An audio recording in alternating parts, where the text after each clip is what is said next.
si myslím, že jí v životě dělá největší radost a tanec a kultura. A já se s ní jakoby v tomhle spojuju a cítím, že to tak má být, jsem ráda, že prostě jsi tady. Teď to předávám a poprosím tě o pár slov. Jestli je to možné, pak to bouchne. A ještě poprosím tě, aby šla vydávat rozhodně velice paníka a vydávat, protože vy serečku takovou nejpomínu.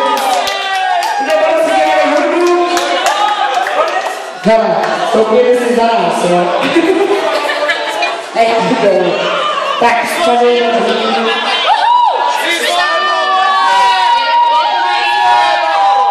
Je to mý, ale mý to není, protože tohle je rezolvo vaše.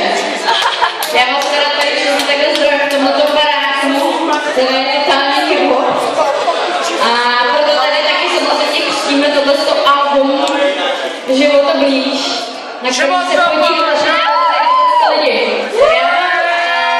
Já razím takový názor, že všichni umělci, kteří mají pro něco vášeň, jsou bohémové.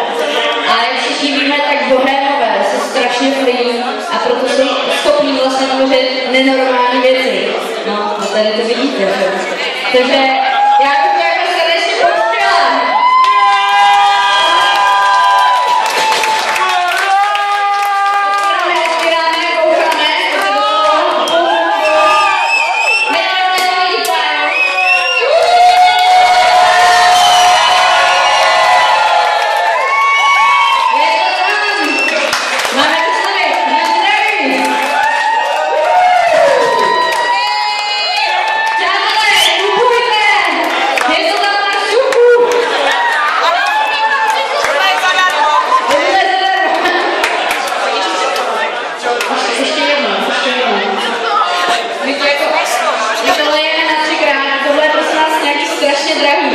Takže teď to teprve přijde, teď můžete řvát.